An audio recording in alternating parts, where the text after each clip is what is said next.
శ్రీగురుభ్యో నమ. సదాశివసమారంభాం శంకరాచార్యమధ్యమాం అస్మదాచార్యపర్యంతాం వందే గురుపరంపరాం.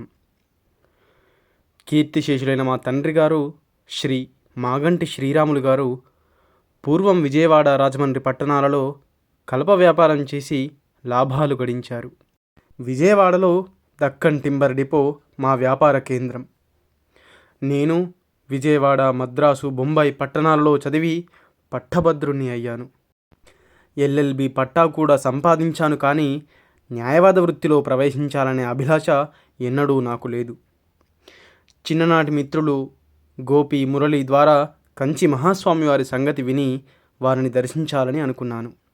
1962వ సంవత్సరంలో ఒకసారి మద్రాసు వెళ్ళినప్పుడు నా సహాధ్యాయి శ్రీ వెంకటేశ్వరులను తోడుపెట్టుకొని తంజావూరు దగ్గర కావేరీ నదీ తీరంలో కళ్యాణపురంలో మకాం చేస్తున్న మహాస్వామి వారిని దర్శించడానికని వెళ్ళాను.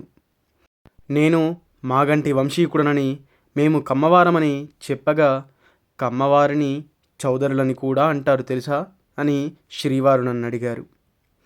నేను వారి వద్ద సెలవు తీసుకుంటున్న తరుణంలో శ్రీవారు హిందీలో దిల్ కోలా హై అంటే నీ హృదయం తెరుచుకుంది అని అన్న మాటలు నాకు మరుపురానివి. ఆ పిమ్మట దాదాపు 10 సంవత్సరాలు నేను కాంట్రాక్టు వ్యాపారం చేశాను. ఆ వ్యాపారం నాకు పెద్దగా కలిసి రాలేదు. విజయవాడలో మా తండ్రి గారి కలప వ్యాపారం కూడా నష్టపోయింది.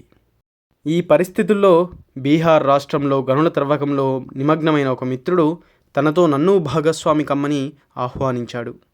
బీహార్కు వెళ్ళడానికి అన్ని ఏర్పాట్లు చేసుకొని ఒకసారి మహాస్వామి వారిని దర్శించి తర్వాత బయలుదేరదామనుకొని కంచికి వెళ్ళాను. శ్రీవారితో ఏకాంతంగా అర్ధగంట సంభాషించే అవకాశం లభించింది. నేను బీహార్ మైకా గనుల వ్యాపారం చేయబోతున్నానని చెప్పగా మహాస్వామి వారు ఖండితంగా బీహార్ వెళ్ళవద్దు, సొంతంగా ఏదన్నా చేసుకో అని ఆజ్ఞాపించారు. అంతటితో నా ప్రయాణాన్ని, నా ప్రయత్నాన్ని వదులుకున్నాను. కొంతకాలం గడిచిన తర్వాత శ్రీవారిని చిత్తూరు జిల్లా కార్వేటి నగరంలో దర్శించాను. ఎల్ఎల్బి పట్టా ఉంది కాబట్టి న్యాయవాద వృత్తిలో ప్రవేశిద్దామని అనుకుంటున్నానని మహాస్వామి వారితో చెప్పాను. ఎల్ఎల్బి ఎప్పుడో పాస్ అయ్యావు కదా అని అంటూ, పిల్లలు ఎంతమంది నీకు అని అడిగారు మహాస్వామి. నాకు 3 కుమారులు అని చెప్పగా శ్రీవారు 3 ప్రయోజకులవుతారు, అందరూ క్షేమంగా ఉంటారు అని సెలవిచ్చారు. గత 3 దశాబ్దాల నా జీవితంలో నేను ఎదుర్కొన్న ఒడిదుడుకులను జ్ఞాపకం తెచ్చుకున్నప్పుడు స్వామివారు నా పట్ల కనబరిచిన వాత్సల్యాన్ని, వారి అనుగ్రహాన్ని స్మరించి ముగ్ధుణ్ణి అవుతుంటాను. నా యోగక్షేమాలు శ్రీవారే తీర్చిదిద్దుతున్నారన్న విశ్వాసం నాకు కుదిరింది. ఇదొక జన్మాంతర విశేష ఫలానుభవ ప్రాప్తి అని తలుస్తాను. అపార కరుణాసింధుం జ్ఞానదం శాంతరూపిణం శ్రీ చంద్రశేఖర గురుం ప్రణమామి ముదాన్వహం. సర్వం శ్రీ గురుదివ్యచరణారవిందార్పణమస్తు. స్వస్తి.